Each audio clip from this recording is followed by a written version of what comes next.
Good morning. It is Tuesday, the 2nd of July. I'm sat here with my morning coffee, just taking a hot minute after the nursery run because there's nothing intentional about waking up to a 4-year-old and a 2-year-old and going full pelt into the day. So when I sit down with my takeout cappuccino on a morning, that is my time to just and breathe. Like, where do we want to go today? What do we want to create today? And what is the energy that we're stepping into? Now, today I want to really drop into the money conversation. And it's funny because I feel like the money conversation in the collective state is becoming a thing where people are like, I don't want to have the conversation anymore. We went through this big peak in 2018 to, let's say, 2022 around money and the consciousness of money and how to conversate about money and how to have these very, very healthy conversations. And then as we've dropped into this year, I feel like people are scared to continue that conversation. And it's because there's been these big realizations that it's not enough to just desire more money. It's not enough to just sit there and say, I want more. We have to really allow ourselves to look at the relationship that we're harnessing with money and what's being created. Now, I've been witnessing collectively that there's a lot of people inside of my space that are ready to reframe their relationship with money and are ready to break free from these cycles and these patterns that they have with money in their business time and time again. And so what I wanted to do was create this reframe session where you can sit wherever you are right now and take yourself through a journey of understanding. Now, to do this, what we're going to do is we're going to get out a pen and a piece of paper, and I literally just want you to draw like a timeline on a piece of paper, and we're going to start at childhood and we're going to go all the way to your future on that piece of paper. Now, as we drop into our childhood, we're looking at years from, let's say, 0 to 7 to begin with. And I want you to look at the relationship that you had with money at the years of 0 to 7. Because remember, the childhood mind is programmed between the years of 0 to 7. And what that childhood mind is programmed as continues into our adult life. So we want to go right to the root of, well, what went into my mind as a child about money and about what got to be available for me money-wise. Now, for me, I'd always grown up with a very, very stressful dynamic around money. You know, my parents separated, and a lot of that separation was to do with financial stress, and there were obviously other things that I won't speak about because that was their private journey.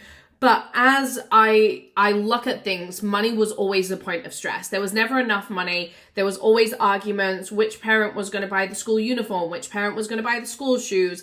There was always this feeling of like there was not enough money to go around. And whilst my parents worked hard to give us the same childhood as other people, meaning we could go to dance classes and we could go to, performing arts, it was always this big frustration. And I remember being around the age of 7 and I was playing the clarinet, which I was terrible at, may I add. And my mum let me actually play an assembly at school and I was shocking. So God help me.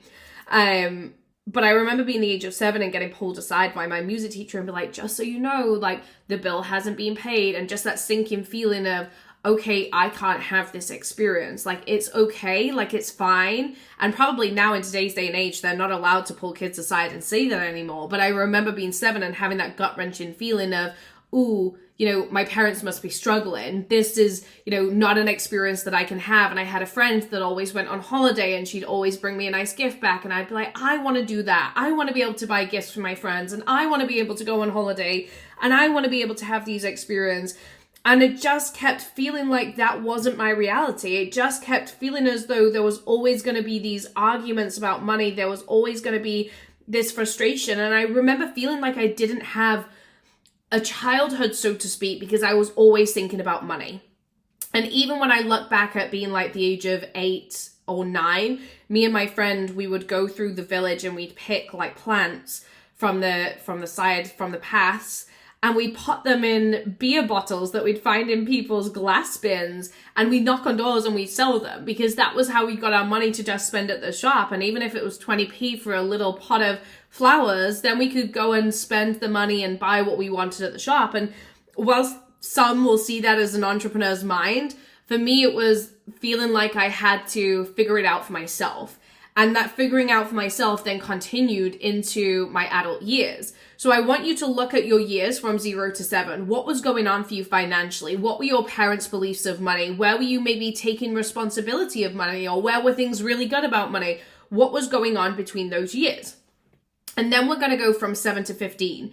And this is when things got really, really interesting for me, because I feel like we went through a period of actually quite strong security from 7 to 15. My mum remarried. We had this secure foundation. My mum's partner got a business. They then lost the business. So there were this, the money's going to peak and then it's going to dip off again. And it was this cycle of, okay, it's going to be good, but it's not going to last. Like, it's not going to last forever. Like, you're going to have to figure it out again. You're going to have to move through it again. And I remember feeling like, okay, even when things are good, it's going to be taken away from you. So when I look at being 15, I'd already started to figure out how am I going to make my own money. At the age of 13, I had a job as a pot washer in a 5-star restaurant in Yorkshire.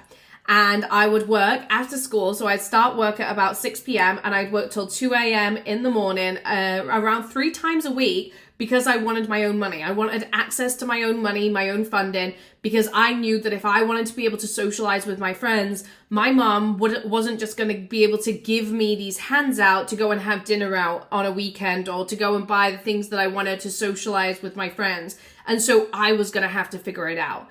So by the time I was 15 and I was stepping into these early adult years of like 16, 17, 18, I was figuring it out for myself. You know, I set up my first business at 16. And whilst I don't regret this in any way, shape or form, because it shaped who I was figuring it out for myself. And I was a child trying to figure out how to make ends meet to survive.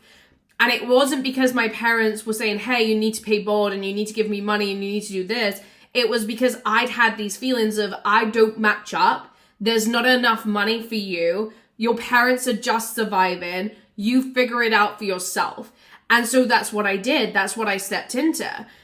And this soon started in bad behavior cycles with money because I was overspending. Money would come in, money would go out. There was never enough money. I was undercharging myself. And I was also holding this big responsibility. And again, it was confirming that belief of you're never going to have a childhood. I remember being 17 and my friends, going on nights out and things. And I'd sit there and I'd be watching YouTube videos about growing my mindset and personal development. Again, something that I don't regret because it's helped me become the person that I am right now. But feeling like, why am I so young having to do this when everybody else can just, borrow some money off their parents and go live their best life? So there was a lot of these beliefs coming through around, you're not going to have a childhood. That's not available for you. That's not the energy for you. And again, I want you to look at your timeline coming from childhood into, these early adult years. What was the story for you? What was the relationship that you had with money? What were the things that were coming to the surface? And as you begin to do this, going into your 20s, your 30s, maybe even into your 40s, I want you to look at where have the beliefs been created. So if I was to look at my belief patterns from childhood up until my early 20s, my belief patterns were, you're going to have to work really hard and then there's still not going to be enough. Money's going to come in, money's going to go out. Money's going to be a point of argument and frustration. Even when you've got it, it's going to go again. The problem is not making the money. The problem is being able to pay for everything. And so when I look at the patterns of my physical behavior, it was not managing money. I had no idea how to manage money. And this is something that I'm really trying to drill into my children now at the age of 4 and 2, because yes, we have more than enough money. And we're very, very privileged that we don't have to go to the store and say, oh, how much is this? How much is that? But I also want them to have that responsibility of understanding money, because I know that my mum sometimes would skip meals so that she could pay for me to go to dance school. And what I don't want to have to do is make my children think, okay, you can have that, but it's going to be at the cost of something else. I want them to be able to create these healthy budgets and these healthy systems for themselves, because that is something that I had to learn. And it's really fucking hard learning how to manage money when you've never had that. For me, it was, I'll figure it out, because I was in this scarcity manifestation of, if you really need the money, you'll find the money, spend the money, have the fun, do the thing. And obviously being a young teenager with a business, bringing in that constant flow of money, it was easy to spend money and then feel that drainage. But it was actually me creating that cycle because I was overspending and mismanaging the money that I had inside of my reality. So a lot of these energies that were coming to the surface were self-worth issues. They were feeling like I wasn't equal, feeling like I didn't match up. Other people could have better experiences than me. Other people could have this easier journey with money with me. Nobody cared about me was a really big thing of like, again, you have to figure it out. This is on you. This is on your shoulders. So when I went into my business, I had to really look at where is this responsibility actually crippling me? Because I was so tired of harnessing the responsibility and not feeling like I had a childhood that I was rebelling. And I was rebelling in a way that was actually making me be more chaotic with money because I wasn't taking responsibility. I wasn't showing up for how I needed to handle, hold, and be responsible for money because I didn't want to have the responsibility. So I was actually denying myself the responsibility in the hope of kind of like feeding my inner child rather than saying what my inner child really needs right now is a sense of grounding, is a sense of security so that she can be in her freedom connection and just live her most expressive life. Now, there's a couple of questions that I want to ask you here. And as you're going through, you're going to start to see patterns in different phases of your life. You know, it might be that you had a certain belief ingrained in you in your childhood, and then you see that belief come back around in your 20s and your 30s and your 40s and beyond.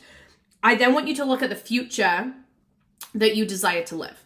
What is the future that you desire to live? And I remember doing this exercise in 2018. It was when me and Lewis had just got our first house together. And what I saw was this like beautiful house with like land around it and chickens. And I saw babies running around, which I now have, right? We brought them into existence. And I could see like who I was. And it wasn't necessarily about the house or the family dynamics or any of those things.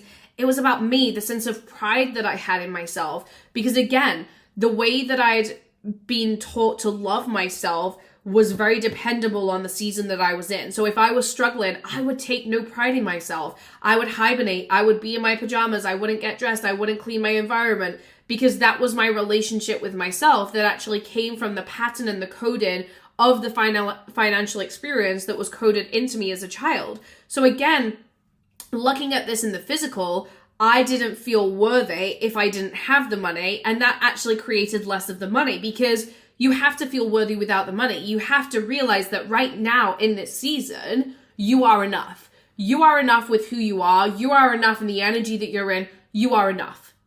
Now, as you see your future, the power behind this is it's helping you to see who you're not being right now. And for me, the first time I did this and I saw my future, I realized that my future self, like she paid her shit on time. She was organized with her money. She had these foundational roots anchored. She had reoccurring money. She had this sense of pride in herself where her energy and her relationship to herself was the same every single day. There was a certain frequency that was radiating through her. And I had to look at where am I not being that person and see the physical ways where I was struggling to hold the future in the now. Because remember, as you create this timeline, there is no future. The future is now. The fact that you've placed this version of yourself in the future is your mind saying there's more that I need to do before I can become that version. But actually there isn't any more that you need to do other than asking who is that version of me and how does she exist inside of this reality? How does she choose herself? How does she claim herself? And how does she show up for herself? So when I started to connect with my future self back in 2018, I knew I had to raise my price point. I knew I had to start saying no to myself, saying no to eating out, saying no to doing these things, saying no to having certain experiences because in that moment, I couldn't afford to do it. And I had to learn what it was like to be without rather than just expecting that things would figure themselves out. Because I had this delusional energy, and I'm all for the delusional, right? Because I've created my business from this glimpse of delusional energy. But also there has to be this grounding that says, you know, you're not always just going to figure it out. And the energy of like, I'll figure it out is actually a scarcity mentality because you're feeling like there's nothing you can do to change it now. So again, you're like, oh, we'll come back to that in the future. Rather than changing what you can control right now, which is saying no and changing your behavior and changing your patterns. So as you drop into your future, I want you to look at what are the things that you now need to start changing in the now? What are the patterns and behaviors that you need to take responsibility for? What are the actions that you need to be holding yourself accountable for? Because this reframe can happen more and more the more you start to look at your behavior and the more you start to look at shifting your behavior moving forward. Now, as you're listening to this, I want to know what came to the surface for you. What are the things that you've realized about your childhood, about your early adult years, about your middle adult years? What are the things that you've realized? What are the things that you are now actively changing? Drop it in the comment section. Let me see what is going on inside of your world, because the more I can see and the more I can be a part of the things in your space, the deeper I can drop into these daily riffs and make sure I'm creating content that you can just lap up and soak up the energy of. Now, if you are new to my space and you haven't yet, I have an incredible journal prompt called Psychic to 10K, which is actually about making money in your business and using your senses, your psychic senses, to start scaling your financial state. So if you would like access to that, just drop Psychic to 10K in the comment section. And what I'll do is I'll get my team to drop you the link so that you can jump on board with that freebie. But lots of love. Keep letting me know what you want me to create here. I'm loving just leaning in and chatting and riffing on all of the things. And remember to like and subscribe moving forward.